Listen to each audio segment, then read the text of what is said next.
Friday nights, Jack Devnerine is live in conversation with an iconic South African personality who shares the true stories that shaped their remarkable lives. Join us for reality radio as real as it gets. From 6 p.m. to 7 p.m. every Friday night, only on 919.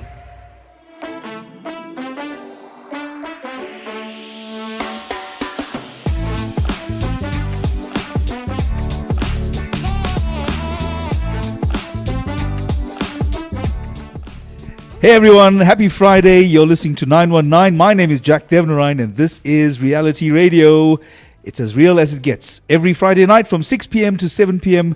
where we have a guest live in studio to talk about the incredible stories that shaped their lives. Tonight, my friend, screenwriter, director, an extraordinary man and an icon of South African filmmaking, Darrell Roodt. Gee whiz, I can go now, Jack. Thank you. I've never been described like that, you know. Welcome anyway, to studio, man. Yeah, well, thanks for inviting me. That's very cool. Just quickly, I want to say a shout out to my peeps in Pretoria. I'm back. Yeah. You got people in Pretoria? Yeah. Oh, yeah. Yeah. From Pretoria. Go for it. So, from Joburg to Pretoria. And, Right. and whereabouts in Joburg? Where did you hang out when you were growing up? Well, I went. I lived in Hillbrow. Right. But, you know, at that time, Hillbrow was a melting pot, a real cosmopolitan, amazing place. At which time? Give me an so, epoch. So this is 70s, Okay, late good, right. I'm a child of the 70s, you know. Yeah. So, you know, I mean, it was a very, it was the most free place in South Africa, the most, you know, cosmopolitan. Yeah. There was a lot of interaction. So it was actually a very cool place to have grown up, you know. Then I was also lucky. I went to school at King Edward School, which was a semi-government school. So they weren't giving you the government like dogma. They were encouraging you to be a thinker, a free thinker. So I was so lucky to go to that school. I had great teachers who really, you know, instilled a strong moral fiber in you, you know? So from school days, what caught your interest then as a young school-going man, somebody who's looking at the world through these Hillbrow eyes, and you're looking at this cosmopolitan world of possibility, but there were limitations at the same time, being the 70s. Yeah. So where were you placed in all of that? Well, you know, my mother was obsessed with movies, and I grew up in a, you know, didn't have money. We lived in one flat, my sister, myself, and her in a one-room flat. But so our entertainment every weekend, we were in the morning show, the afternoon show, the evening show. We go to a movie. Oh yeah, wow! And she was obsessed with, like, you know, musicals. So I would see the same film over and over and over again. So I quickly got a taste for it, you know. Yeah. So then after school, where I went to school was in like Houghton, but up the road in Yeovil was a bug house called the Piccadilly. Yeah. So for 5 cents you could go in. So I used to go every afternoon to watch movies. Really? And this is when I'm young. It's when I'm like 8, 9 years old. Yeah. So immediately I had a powerful instinct about where to put the camera and what movies are about. And I knew then I wanted to make movies. See, I don't know if another person in the same position would get the same kind of technical insight. Somehow you were watching these movies and you were thinking, so that's where they placed the camera, that's where they got the actor to move and say their lines, and you got in really close. You were thinking about it quite technically, even at a young age. Yeah, but it's because when you watch them repeatedly, you know. So, for example, he has a story which, you know, I like to tell because, you know, when I met Quentin Tarantino, I met him when he was presenting Reservoir Dogs in Cannes, and I was presenting like Sarafina in Cannes, and we became buddies. We became buddies. Hang on, let's just start the story again, because I don't know if you're having me on here. No, this is all a true story. And the interesting thing about Quentin Tarantino, we had exactly the same experience with movies growing up. Yeah. He had also, he came from, you know, he used to go watch films a lot. And all our favorite films were very common films that were pretty obscure, but he was totally into them. So he was totally informed by movies, as was I. So it was fascinating in the latter years to see how he progressed and what he was about. And so it comes from, I think, lots of filmmakers, I think the better ones, love movies. Yeah. I think you've got it. It's like Picasso said. Like Picasso knew how to paint in the proper way, but it was only by doing that he was able to become the abstract great artist that he was, because he knew the rules and could throw them away. So it's film rules. And isn't that what they say about, or that's what makes a great director like Tarantino, somebody who knows the rules enough to break them. Yeah, absolutely. Look, a lot of people criticize, for example, Quentin about his films are all informed by other films. Yes, they are, but all films are ultimately informed by other films. Martin Scorsese, it's interesting, if you watch an interview with Martin Scorsese, he will talk about his informative films. Then when I go and watch them, they're films that I wouldn't have, because I didn't grow up in the 40s or the 50s. But when I watch them, I see, that's where Goodfellas came from, blah, blah, blah. So, look, there's another way of approaching it too. Some people say it's better not to watch movies, that it's better to visualize them for yourself. Yeah. So there's a school of thought that, No, I get that. And I suppose we're going to come to this later on. Right. Because I want to pick up later about what it means to create something completely original and whether such a thing is even possible at all. But let's just go back to film language. Yeah. Film language, Yeah. you learn because you got to become conversant in that. It's got to be currency. So you see how that currency is being used when it plays out on another movie. You learn the same kind of language in order to make yours, right? Right, yeah. But what were the stories you were interested in telling?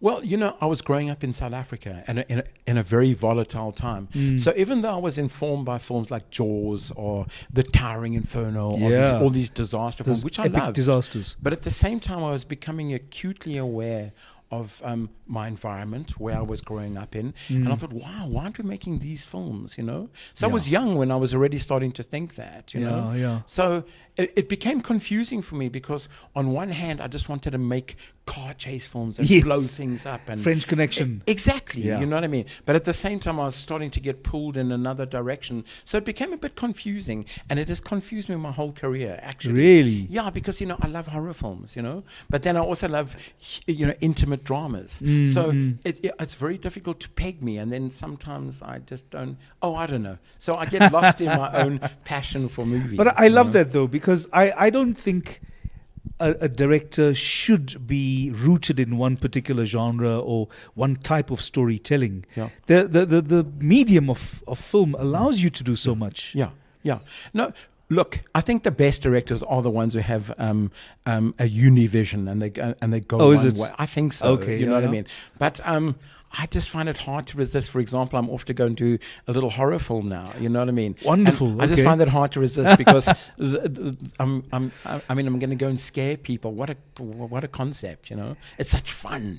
It's very visceral, and the camera it does very interesting things as opposed to a drama, which is all very earnest and serious. So if I have to go back into my own memory archive to think about the horror movies that really, really scared me, not just because I was a young boy watching this, but if I had to watch it even now, it would scare me. Yeah. So I would say The Omen.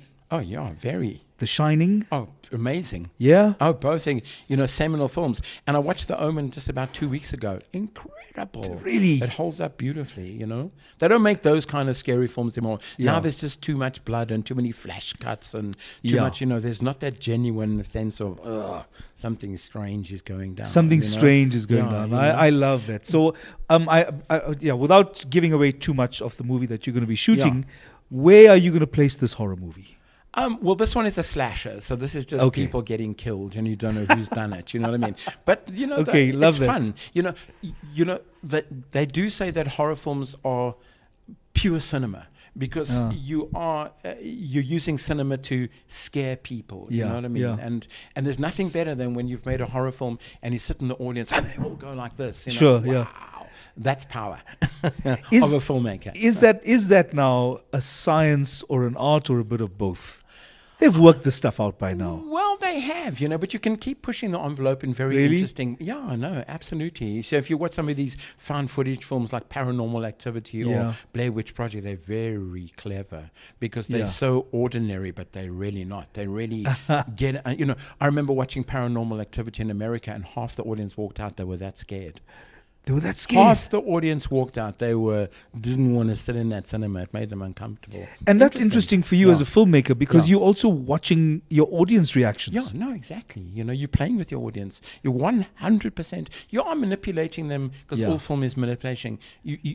Is manipulation. And when you do a drama, you're also manipulating them, but you're not doing it in that way but you can as well. There's nothing also more satisfying than watching your drama with an audience and you can see all the tears going. It's awesome. I love that. Yeah. And you know what? I realize that in that sense, the manipulation is not a sinister attempt, because telling stories to your kids, you could tell your kids fairy tales, but you could be setting them up for a surprise. No, absolutely. It's the same kind of manipulation. You're just changing the language. It's sitting around a campfire telling a story. I love that. And ultimately, that's what all storytelling is. We'll be telling you more stories. Yeah. Coming back after the break, we'll be talking to director extraordinaire, Mr. Darrell Roodt.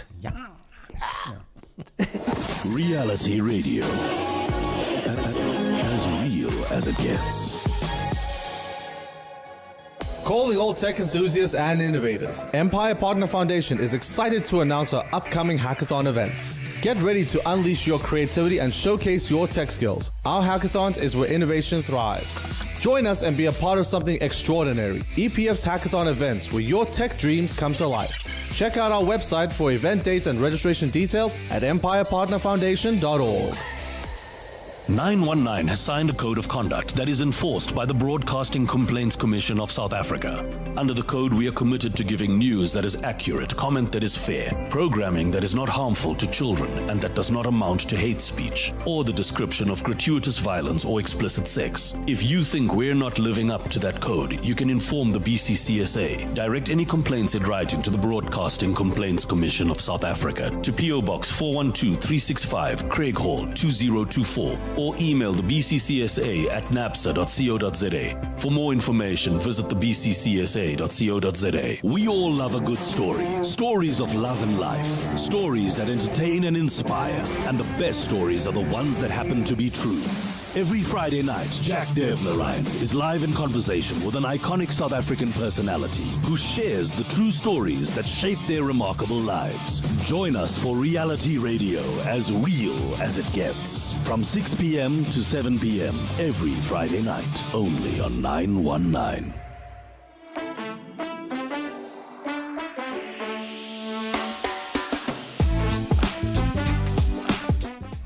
And we're back. It is Reality Radio on a Friday night on 919. With us in studio, Darrell Roodt, talking movie making. So what I admire about directors is the only way it can all function is if it all comes together. Everyone is an expert in their own respective field.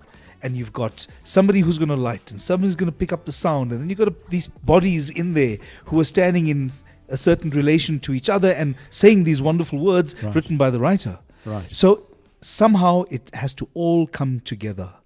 Now, how do you see your job as a grand orchestrator of all of that? Yeah, so I mean, directing there is a trick to it, because you have to know when to make the decision about everything. So there's always 10 people asking you like a question, for example, but you need to know which one to answer first, right. in descending order, Yeah. So for me, it's always fascinating, because you get to work with the writer, and that's a very solitary thing. Then you get to work with the technician setting it all up, and that's a very like group thing, but it's, they're behind the camera, so they tend to be a bit more like, boorish and, like loose. Then you get to work with the actors, and they tend to be, actors are a very strange breed, and they've always been very strange to me, because it is weird to stand in front. Yeah, but it's strange to stand in front of a camera and emote and cry and pour your heart out and then become another character. Yeah. Wow, that's a very kind of strange being that you have to negotiate with, And it took me a long time to understand actors, to get into their headspace and their thinking. And I always used to get, not annoyed, because it was always internal. I'd never express it. Yeah. But it was like, just do what the screenplay says, or just stand there because it's nice light. Yes. But then once you understand the psychology of an actor and acting and what it requires, the actor knows everything, actually. Yeah. And if you as a director don't listen to the actor, you're going to find yourself in big trouble, not only on the floor, but finally when you watch a film, because there's not going to be this greater truth that's actually fiction, but it's truthful because the actor is bringing that, you know. That is so interesting you say that, because the stakes have to be high enough, which is why you'd often get this when an actor comes to you to say, you want me to move from there to there, but what's my motivation? Yeah. You know, the motivation is a big thing for the actor, because it's the motivation that makes that move important enough for the actor. Yeah. If they have to do that, they have to believe in it. Yeah, of course, because you can't be mechanical or Right. awkward. And so, and the interesting thing is, so say for example, I made a film where I learned the most about acting quickly was I made a film called The Stick. And that was an anti-war film made back in the day in Sarafina, I think maybe 1984, 85. But I had Sean Taylor, Greg Latter, James Wiley, Franz Dabrowski. I had every top actor in the country there. But there were 7 of them. And you want to try and juggle 7 people thinking all the time and about their motivation, and oh my goodness, I had to think so fast because a scene's running and there's 7 great actors acting and you got to find all the beats in it. Wow. I mean, that was definitely baptism, you know, on fire, you know. So anti-war movie, but at the same time you had to go through the experience of national service. What was that? Was that as soul destroying as many people described it? Well, it was tough. You know what I mean? The army was not an easy experience by any stretch of the imagination. I mean, you know, because you go to high school, and I went to a good high school, and they taught you what it is to be a decent, upstanding citizen. You know, on your first year. And when you get to the army, they thrash that all out of you. Right. So it was kind of a horrifying experience. And then also the ideology of the army, didn't sit comfy with me. So I used to get, bullied a lot, you know what I mean? They used to call me the mad communist, you know. The mad communist is what you were. Exactly. Did you describe yourself as a communist? No. Yeah? Just if you had an alternative point of view, you were a communist. You were a communist, yes. So I had quite an interesting trajectory because I was never part of the left wing in South Africa, left-wing filmmaker challenging the status quo. I was always interested in the middle ground. And the middle ground was represented, well, my dad was a bit more right than he was middle ground. But I always thought if I could get to the soft underbelly, the middle ground, and you could make them understand that, hey, there's human beings involved in this equation. It's not black and white. There's the gray area in between. If I could reach that audience, gee whiz, then maybe I can make a tiny little contribution to making people think about their environment, you know. Because my mom made me think about my environment when I was growing up, you know. She was very liberal, you know what I mean? And not a bleeding heart liberal. She just had a total compassion for human beings. And I think I was very lucky that she instilled that in me. And I'd like to believe that I am compassionate and I do understand people, you know. I would imagine that as a filmmaker, you would need to absolutely intrinsically understand human emotions. Yeah. Human emotions and life, you know. Yeah. So, for example, one of my favorite filmmakers, and I always tell this story to whenever I've spoken to kids at film school, is a guy called Werner Herzog, and he's still going. He's an amazing man. He's an actor too. He was in The Mandalorian. He was the bad German actor, but he's also a brilliant director who's made some of the best films ever made. Aguirre, Wrath of God, Fitzcarraldo. But someone once asked him at school, so Mr. Herzog, which film school is the best film school? Should I go to London, Sydney, or America? And he said, do me a favor, travel the world for 10 years, then come and ask me that question. Learn about life. Learn about life. That can go into your film. And that was the thing that Werner Herzog, I learned very young as well. You've got to learn about life. And you put life into your movie. You don't just put another movie that you've seen into the movie. And the problem with the younger generation today, they're doing that. Everything is derivative. There's no more life. There's just no life. It's all just... This is a real thing because, just to reflect for a moment on my own journey as an actor, I had studied drama at high school and I went into university and I picked up 2 years of it there as well. It was never going to be enough to take me and my level of skill to a place that would open the door into the professional industry. Right. So having resigned myself to, okay, it's probably never going to happen to me anyway as an actor, because there's just not enough acting work to go around back in Durban. This was I'm sure. in the late 90s, or the early 90s. What I did was, I found myself picking up my first full-time job as an employee, working as a policeman. Wow. Those 9 years of my life. Changed everything for me as a performer, because I found myself now on the set of Isidingo, which was my biggest gig ever. Right. And everybody else had been through the mill as, these are graduates of serious drama programs. Yes. And I was coming in and I felt quite insecure about, the fact that I didn't have what they had. Right. But I had to acknowledge within myself, I have something from those 9 years which they don't have. Have either. No, amazing. It was such a huge lesson for me. It's exactly what Werner Herzog would say. 10 years of life. Exactly, and that informs you, from there on. You know what I mean? So I think it is important to. The problem with a lot of filmmakers as well is they just get, and I'm guilty of it too. You just get caught up in filmmaking. So filmmaking is great, but it's very insulated. There's so much more happening outside the screen, and it's good to experience life. It's good to get out there and do things. Or climb Kilimanjaro like you did, because that's a vital life experience that you can put into one of your roles. You know what I mean? In terms of endurance and kind of thing.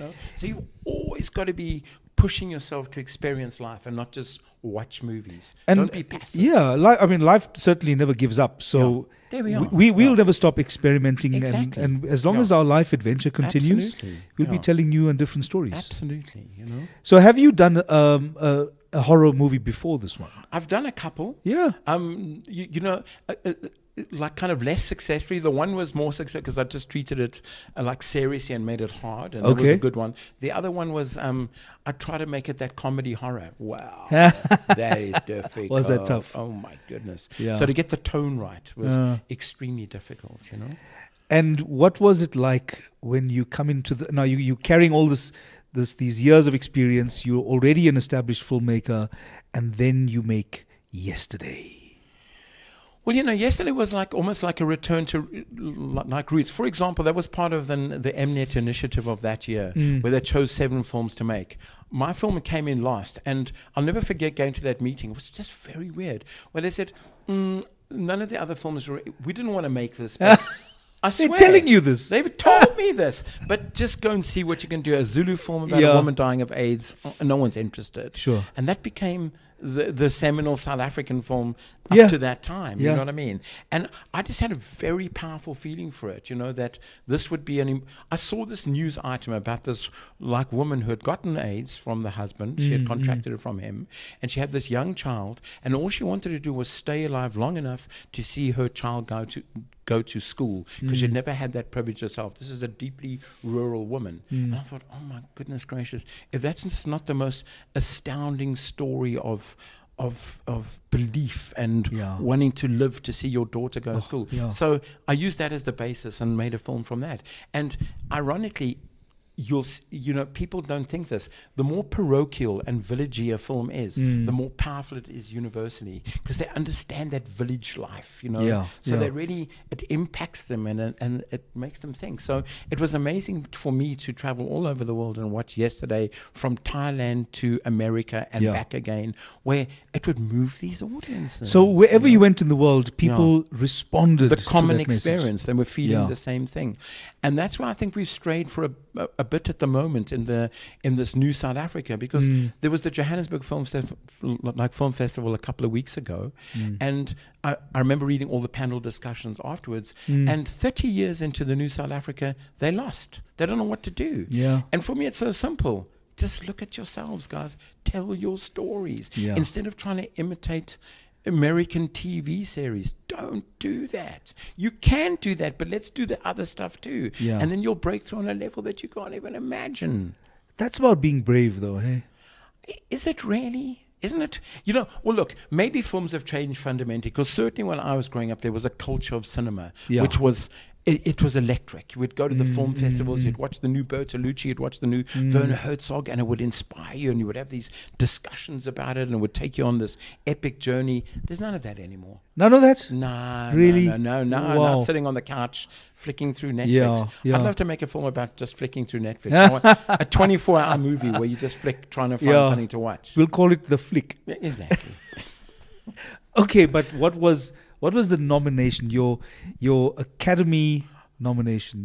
Okay, so that was amazing. I was in my living room with my best friend, a guy called Ivan Milbra, sound guy, and we've written a lot of films together, including a couple of horrors which we made. Yeah. And so we were sitting there and we were watching CNN. So CNN only announced best film, best actress, and they also do best foreign film. Yeah. So the first 4 foreign films came out. I thought, oh, well, that's it. We're not going to get it. Then suddenly they said yesterday, you've never seen anyone. I hit the ceiling. I don't know. I think I cracked the ceiling. Fantastic, It was amazing. So, it would have been great to have won it because my mother was still alive. And it would have been nothing more beautiful than to say, Mom, this is for you. And I mean that. I can imagine you would have said that. And I would have because, I owed it to her. You know what I mean? And so that never happened. And then Gavin Hood won it the next year. And then yesterday was instantly forgotten because, it was only nominated, not the winner, Yeah. So, it is what it is. Yeah, and I suppose but that's also part and parcel of having an awards function. Yes. You're taking the best that that the panel judges to be these are the ones that made the cut, and we're celebrating this one as the winner because. Yes. But it's still part of your filmography and the way you touch people. It's wonderful. I mean, there was nothing more amazing than going to the Oscars and sitting next to John Williams and Michael Mann and Clint Eastwood. Yeah. And it's like what the hell? What an amazing experience. What an amazing From experience. Hill Route to Hollywood. I mean, that's quite a journey. I love that. And talk about sitting next to great directors. Here I am in studio with Darrell Roodt. We're going to take a break now because I can't handle it anymore.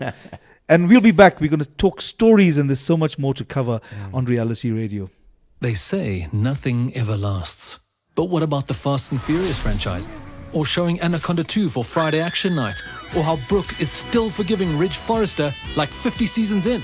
And then there's Burger King's Whopper Meal deal, which is still going strong.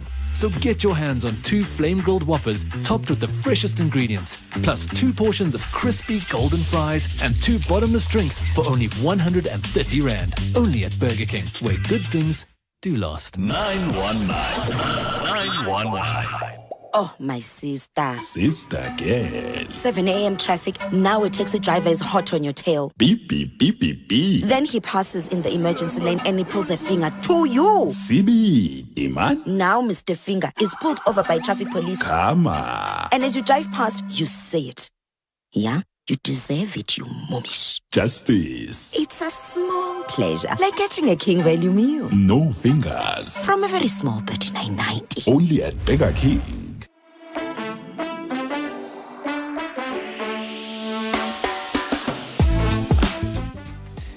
Darrell Roodt, our guest in studio tonight for Reality Radio. You're listening to 919. And I want to just cover the area about music, because I know it's a big part of your life as well. Well, I don't know if it's a big part of my life because I don't create. I wish I could have been a music producer. In fact, my favorite credit on any film I've made is when I made Yesterday. I worked with this wonderful, wonderful old Zulu wizard called. He was an amazing human being, and my credit there is music produced by Darrell Roodt. Oh wow, that's music, so cool. Right? That's a big deal. And it was just me and him. Yeah. In the music studio, and he was sitting in the recording booth, and I was outside guiding him through it because this was all very new to me. I'd never done a music score before, but I was guiding him through this, and the score is sublime. And to have sat there and done that with him was an extraordinary experience. So I've had a few of those experiences. For example, I had the great privilege of working with John Barry. Now, John Barry has won 4 or 5 Oscars for Dancer with Wolves and Out of Africa and a whole slew of films. So I worked with him at Abbey Road in London, where the famous Abbey Road studios. So we got a 180-piece London Symphony Orchestra there. No, dude, and what an amazing experience. to Oh, watch wow. your film being projected, and John Barry's conducting your movie. Incredible. But this is what he does. It's fascinating. So I learned a lot about music from him too. He doesn't want the engineer to mess with the faders. He wants the music to be as pure as he's composed it and constructed it with his conducting. So he'll come in. So he goes and does it to picture and sound, and then he comes and says, "How was that, Darrell?" And it's like John Barry asking, "What do you mean, how was that?" You know? Yes. He says, "Well, you know, is there anything you want to change?" I said, "Well, actually, John, when the horns came in, when they were talking there, it's just a bit loud and brassy. I think you need to lose the horns Beautiful. there." He says, "Great." Yeah. And then he goes out there and he reconducts the whole piece and takes the horns out. Yeah. Wow, that's daunting. You've got to be on point. You've got to Yeah. know your music to do that. You know what I mean? Oh, And that's incredible. yeah, and composers for me are the final. They put the icing on the cake. So if Okay. you've got a great composer, Yeah. he can just elevate your film to a dizzy height. you Isn't know? that another language, though? It is, you know what I mean? It really is. I Oh. mean, and that's an extraordinary gift. I mean, that's I don't know where that comes from. I don't know how they do it. And I've worked with lots of them, and I'm constantly fascinated by their, the way they're able to communicate that emotion, you know? Look, a lot of people overuse music, myself included. What do you mean? Well, you do get like, you know, you want to, because you haven't quite achieved the exact emotion on the floor, Yeah. and even in the edit, then you try and cheat it with some music, you know? Okay. But you can always feel those moments where they're cheating. So know? you can feel that, right? Oh, yeah, Because I'm quite Yeah. convinced in my own experience of movies, I would have been quite swept away by that moment. Yeah, no, well, yeah. No, well, I mean, the good ones you are swept away, and they are utterly convincing, you know what I mean? You know? Yeah. So, yeah. So I've worked with a couple. I worked with Philip Glass, one of the greatest, minimalist composers of our time. Yeah. What an amazing experience. Same thing. You've got to know what you're talking about when you're talking to one of the geniuses of classical music. you know? Yeah. So it's fun. So the great thing about making movies as a director Yeah. is I get to work with the craftsperson, the craft lady, the craft man who gives you the coffee and you know, whatever, Yeah. to the actor, which is another experience. Also to a the craftsman. composer. Right. Yeah, to the so you go through this whole big range of personalities, you know? Yeah. Yeah. It's a great experience. It is. And yeah, again, You what I become love- addicted to it. You become addicted to it. You know, and every time you do it, it's like you come out of a movie making experience for maybe, you know, 4 to 6 weeks or something, and you are utterly exhausted. Yeah. Yeah. But that's when you're still starting with your edit. Yeah. Hey. No, it's endurance. Being a director, it's pure endurance. Yeah. So, look, in South Africa, we don't have these huge, big budgets. So it's always admirable to me. You take someone like, say, Sir Ridley Scott. So even like, say, Napoleon, which a lot of people diss, but I thought was actually a very interesting interpretation of Napoleon. He's 80 years old. He's shooting for 6 months on the trot. You got to pace yourself. So the film we made now was only 5 weeks long, but you got to pace yourself because it's going from scene to scene to scene to scene, and there's no time to sit back and kick and back, and you got to be on point all the time. No, that's right. In fact, I remember when we were shooting our movie together, Right. I was still wrapping up on a TV series. Yeah. And in fact, the series was cancelled at the time. Right. They had taken the decision to cancel Imbewu. So we were shooting a ton of wrapping up scenes, Yeah, I tying up remember. storylines and all that sort of thing. Yeah. And as soon as it was done, Yeah. I walked onto your set. Yeah, I know.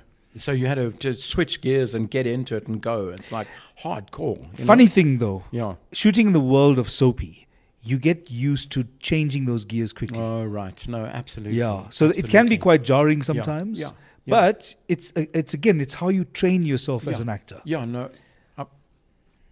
I mean, absolutely.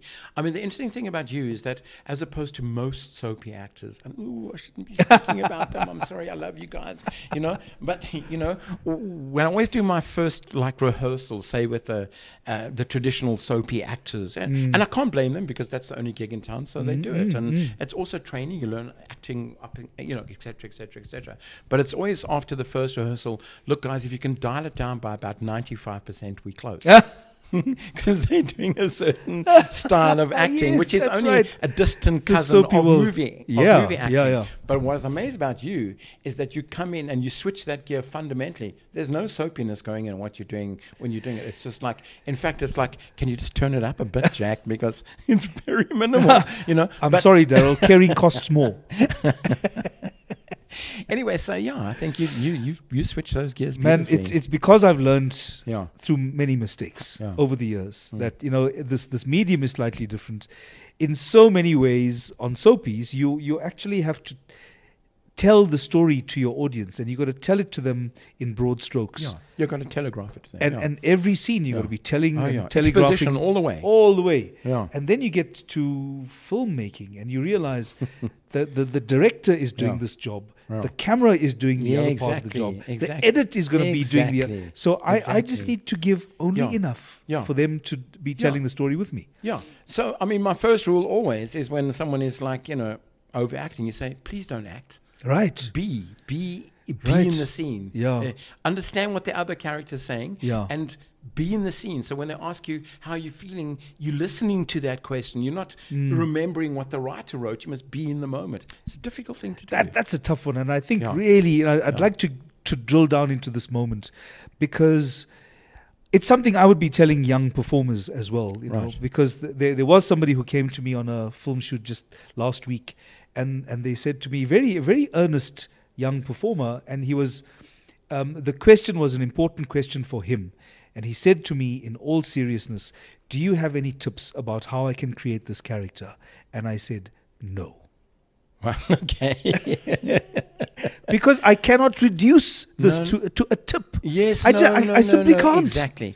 Look, the wonderful actors that I've worked with, yourself included, and it always amazes me, is how much backstory they bring to their character that you haven't even thought about. You have thought about, but you haven't paid that much attention to it, I mean, I worked with, say, an actor like Robert Patrick, who brings his acting coach with him, and at first you think, really? this is going to be a to pain. set?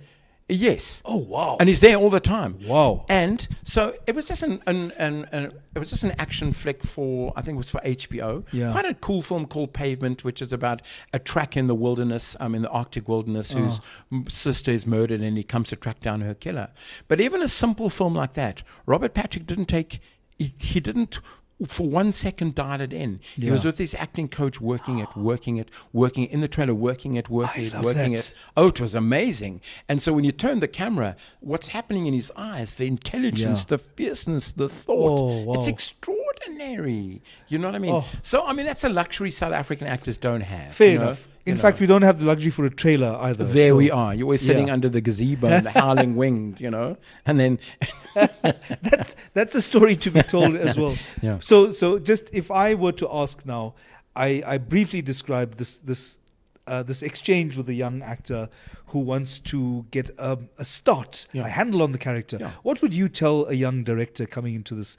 Like they're looking for an edge somewhere. What would you tell them? How would you guide them? I don't think you can learn directing. This is the weird thing. I think it's a thing that you want to do. I don't think you can go to film school and learn the rules of directing. Yeah. You can. Because then you can learn about putting the camera here, then you need the overshoulder and the overshoulder, and the acting needs to be this. But it's a deeper instinct that you have, And I'm always constantly amazed when I watch films by directors that I admire.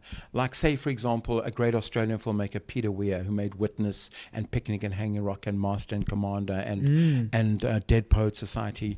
When I watch his shots, I think, why did you put your camera there, Peter? And I don't think he can tell you why he put it there either. It's this powerful instinct that's where the camera needs to be. My goodness, that was you being 9 years old, man. No, but you learn that. So I'm actually quite good. So in other words, I don't just do comfortable working height coverage, which means, if you're standing behind the camera, you're not having to stoop a bit or you have to go really low, which is difficult for me now because I'm older. So it's hard for me to get down low, but you need to... instinctively when the angle is telling the story. It's helping the story and the actor and everyone. So the shot is telling your story, or at least some of it. Totally. And you can learn that, but it's a deeper instinct. I don't know why I sometimes want to put the camera where I want to do it, but it seems to be absolutely the only place to put it. And finally, there is only one place to put the camera. So in an edit, it's always amazing to me, again, watching other filmmakers work. So that, wow, how did you know to put the camera in the corner? Yes. It's fascinating. Yeah. That's brilliant. Yeah. Sure. And if you have to look at what's available today, stuff that's popular, stuff you're seeing on TV, and stuff that's not nearly enough stuff comes out on the big screen. I think maybe that's part of the culture that we've lost. Yes, that's definitely gone. Now it's like it's only the big spectacle films that work, but they're fantastic too. I mean, if you go and watch Dune 2 in IMAX, it's like, wow, it's like this ultimate experience, you know. However, you do miss the intimate drama on the smaller screen, but there's that space where you're sitting with a captive audience and you're experiencing it together. We don't have that anymore, you know. And also you can just pause too easily in films. I'm guilty of it too. I can watch a film over 5 days now as opposed to sitting and watching one going. And Darrell, what are you doing? You know, that's not right. Didn't Scorsese say something about that, reflecting on how we've lost the culture of cinema? Well, yes, because now everything is superhero films. The Marvel universe. And they're cool too. I love those films. But there's the other films too, you know. And they are being neglected. And I think sadly they will just wilt away, you know. Film is a dying art, and that's fine. You know? It is what it is, you know. Really? I thought you'd take that quite personally. No, hey, I can watch films from the 70s over and over and over and over again because they're beautifully made. They're directed. Very few films are directed by individuals now. It's all committee. So, you know, for example, it's fascinating to me. If you pitch to, dare I say it, Netflix, you don't even give them the screenplay anymore. They're not interested. They're interested in the pitch document, the synopsis, what the character's about, and some pretty pictures that tell you that actually this is a science fiction film. Okay. Before it used to be the screenplay was imperative. So you would spend, you know, weeks and months constructing a screenplay that the first, the investor could read and say, wow, I get this. It's not like that anymore. Not even. The screenplay is not important anymore. So that's weird already. You're struggling already. So when you do see a lot of these films, there's no genuine deep emotion. Well, deep emotions to come. We're going to have a short break now, but we'll be back with Reality Radio and Darrell Roodt. Stay positive. 919. We are expecting stage 15 today with only 10 minutes of power. What? Only 10 minutes of power? You know the drill. No power. No power. Wake up. Wake up. You're having a nightmare again. Blow the whistle on power cuts with the Beast Bundle and save up to 65% on your electricity bill. Subscribe to Solar now from only $14.99 per month and only start paying in 2 months. Visit wetility.energy for more. They say nothing ever lasts. But what about the Fast and Furious franchise? Or showing Anaconda 2 for Friday Action Night? Or how Brooke is still forgiving Ridge Forrester like 50 seasons in? And then there's Burger King's Whopper Meal deal, which is still going strong. So get your hands on 2 flame-grilled Whoppers topped with the freshest ingredients, plus 2 portions of crispy golden fries and 2 bottomless drinks for only 130 Rand. Only at Burger King, where good things do last. We all love a good story. Stories of love and life. Stories that entertain and inspire. And the best stories are the ones that happen to be true. Every Friday night, Jack Devnerine is live in conversation with an iconic South African personality who shares the true stories that shape their remarkable lives. Join us for Reality Radio, as real as it gets. From 6 p.m. to 7 p.m. every Friday night, only on 919.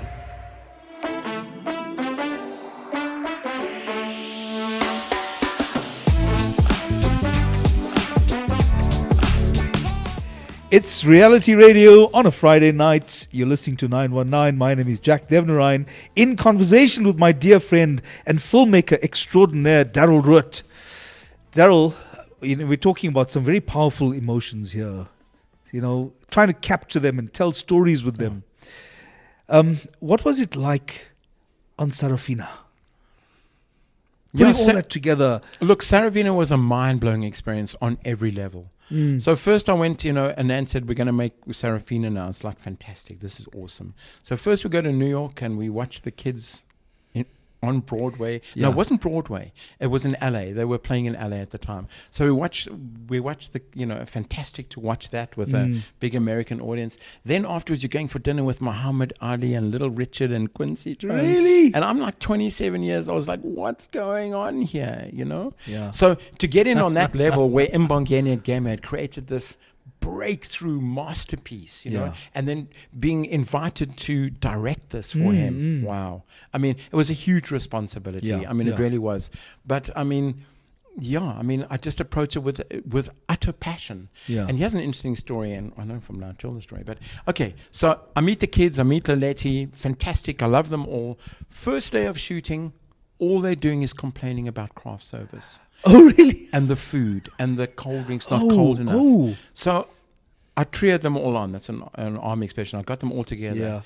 And I said, guys, what are you doing? This is a unique opportunity to tell a story that's never been told. It's your story. Forget about the food. The food is fine. So we don't have sushi. Who cares? Because they'd really been like, you know, they were used to the good life now in LA. And that's fine. It's not that the food wasn't good. It was great, but it wasn't sushi or, you know, like whatever. So I really drilled it into these kids. Come on, guys. Play with me. We're going to make this film about you guys. And after that, they were a dream. Wow. Even Samizi was behind me and got into it because he was one of the stirrers, you know, saying, you know, like whatever. But Samizi was beautiful on the film. His passion and commitment was phenomenal. So in a sense, you had to pull out your regimental sergeant major. I did, and it was weird because I felt like, you know, the white guy telling these black kids, you know, do it like this. But it wasn't about that. And then they quickly saw how passionate it was because, boy, I got down and dirty on that film. We really immersed ourselves in that film. And it's the only film I've really made that 30 years later still has a very big power inside it, you know. Let's talk about getting down and dirty now. You know what the South Africa's DTIC film incentive rebate scheme is, and for many young up and coming filmmakers, they would look at you and they would say, we would love to have Darrell Roodt, but we can't. So what are you trying to say here, Jack? Look, I'm all for BEE and empowering emerging black film directors, and I've been like that from the early days. You know, I mean, there are a few black filmmakers that I've worked in association with and encouraged their careers, etc., etc., etc. What disturbs me about these kids have it on a platter, yet they only want to make a certain kind of film. So if it doesn't have an action hero, or it's got some drug dealers, or some kind of jokey comedy kind of, you know, you tell stories about your lives, about what it is to be South African, what it is to be young and black in South Africa, you know. Challenge yourself, challenge the status quo, because the status quo is shaky, you know, and you need to stand up for your right, you know what I'm saying? This is sounding very communist right now, I have to say, Darrell. You know, so there are a lot of wonderful black filmmakers out there, fantastic, you know, and it's exciting to see that. But just let's go one step further, guys. You know, I believe, you know. No, I totally get what you're saying, because I fear that we may be veering as a filmmaking nation towards certain genres that are going to appeal to maybe the streamers. I know what's popular right now is action comedy. And that's fine. I love action comedies. I love Bad Boys, but just don't keep remaking it ad nauseum in South Africa. You know, why? You can do that, but I think let's do other stuff too. Let's do a broad spectrum of films. So if I was in charge, I would definitely do that. I'd spread the risk, and I would encourage. There are a lot of serious filmmakers out there, but they can't get the opportunity because they pitch it, and it's like, please don't. I don't want to. Oh no.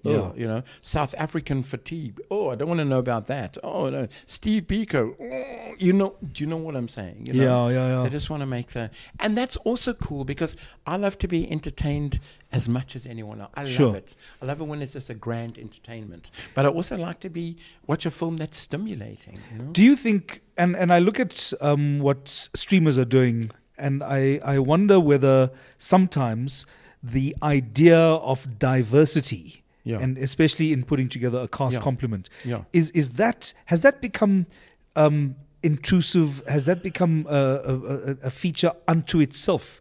that doesn't necessarily serve the story. Well, yes and no. I mean, I don't want to I don't want to say anything untoward about that either, because it's very important. For example, I was doing a pitch document for a science fiction film set in South Africa recently about a black kid in the future, living in South Africa. Type in that black kid in sci-fi. You can't. There's no pictures. There's no references. There's nothing. Yeah, you see, that's interesting. Yeah. So I mean, I understand fully why we need to, build that too. You know what I mean? Yeah. It's very complicated. No, it is. Yeah. It is. And there's a lot of wokeness, and a lot of wokeness does unsettle and unhinge a lot of films, I believe, But you're woke. I know you. Well, here's the interesting thing, and I'm not supposed to say this thing about, because there's this film I've done with Jack, but it's a wonderful film called Greytown Girl. It's a beautiful film. I'm so proud of this film. Yeah. And why I'm proud of it, because Jack's sister wrote the film and produced the film. And she told a story about her life growing up with Jack. It's actually a true story. And my goodness gracious, what a privilege it was to have a glimpse into a culture that no one makes films about. It's the South African Indian community. Yeah. And when I watched it the other day for the first time complete now, I was just blown away by it. And I thought, why aren't we making more films like this? I love that you invest so much of yourself in that, and especially just appreciating that you have a glimpse now into this little world. And it's not a world about a genre. Yeah. It's not a world about a script. Yeah. It's a world of these two people, these siblings, that share this family life, and then they tell a story on film. It was amazing to me. So that was a rare privilege. But what was really amazing for me is that Rani, your sister, the producer, the writer, stuck by me. She didn't just jettison me because, dare I say it, the color of my skin. She didn't. She believed in me as a filmmaker, as someone who's able to extract maximum emotion. And you can see it in the film, and my heart goes out to her for that. You know what I mean? And as an actor, I have to say, I could feel those years of experience and earning your place on set. It's always interesting to me that the more experienced and gifted a director is, the lighter their touch. Yeah, exactly. Because like I was saying earlier about acting, don't act. It's the same trick with like with directing. Preferably don't direct. Let the great actor do his stuff. Let the great cinematographer capture it. Let the great production do. Let the great writer. And all you do is you become the first member of the audience, and you guide it into this place that's very watchable. That's beautifully said. You know what I mean? So we started talking in the first segment of our show today about using film language to tell stories that are original. Right. And I suspect, this is now picking up on that conversation again, is if you look at how technology has changed and helped our industry to evolve, are we now discovering a new originality with the rise of artificial intelligence? Whew, that's another tricky question you're asking, Jack. Look, artificial intelligence is a dangerous thing because it's on the cusp of stealing your job and my job. Right. So, we need to learn how to deal with it. Sure. You know what I mean? Sure. Easier said than done. You've just been like overseas on a conference dealing with this very issue. It's a complex issue. I don't know what the answer is. I mean, but I also think it's kind of a useful tool because I was having lunch with a friend of mine today, a black filmmaker, and he's saying it's great, Darrell, because it's the decolonization of the machine. So in other words, filmmaking has been a privileged pursuit to a large degree. For example, when I went to make Sarafina and I was in Hollywood having that experience, I think I met 3 black executives out of all the studios I went to. That has changed fundamentally, you know what I mean? And so artificial intelligence is going to allow some filmmakers to make a cheaper film their way, as opposed to having to get the $100 million from the all-controlling studio. So maybe it'll set them free. I don't know. I mean, the verdict is out on that. Is it going to be a good thing? Because is artificial intelligence, has it got a soul? And that's the big question. Because actors certainly have souls, and directors have souls, and composers have souls. Does AI have soul? Well, that's the thing. My big concern, because we were talking earlier about capturing powerful emotions in storytelling, it would be easy, and I've seen this. You've seen it on AI. You'd be able to capture an expression of deep emotion. Yeah. But are you able to create the deep emotion as an actor does? Yeah. And then we've reduced this entire thing into, well, what's the difference then? Yeah. Well, I mean, AI, you can program it so specifically to give you that deep emotion, but it has a bit of this, a bit of that, but it's still lacking what you capture when a moment on set where you just think, wow, where did that come from? And AI doesn't stop to ask, what's my motivation? I think his motivation is to destroy the world. All right, well, that's going to be the next movie. That's the story to be told. Yeah, exactly. About AI destroying. Now, hang on, we've already seen Terminator. We have, very prescient, way ahead of its time. It was. I think, therefore, I am. That's a good note to end on, so we should probably end on that, Jack. You want to end on that? Well, no, I have one more question before. Okay. Have you ever directed theatre? No. Then let's leave it there. It's a very alien experience to me. You know what I mean? It's like a different I would have loved to see you direct a live theatre play. But interesting. What a life, and what a gift you have, and what a wonderful friend you are. Thank you for being an amazing, iconic director and a South African personality that will just leave your mark, as you have with so many of your movies. Everybody, thank you so much. Thank you. Reality Radio, join us again next Friday night. My name is Jack Devnarayan. Have a great weekend. We are expecting stage 15 today with only 10 minutes of power. What? Only 10 minutes of power? You know the drill. No power. No power. Wake up. Wake up. You're having a nightmare again. Blow the whistle on power cuts with the Beast Bundle and save up to 65% on your electricity bill. Subscribe to Solar now.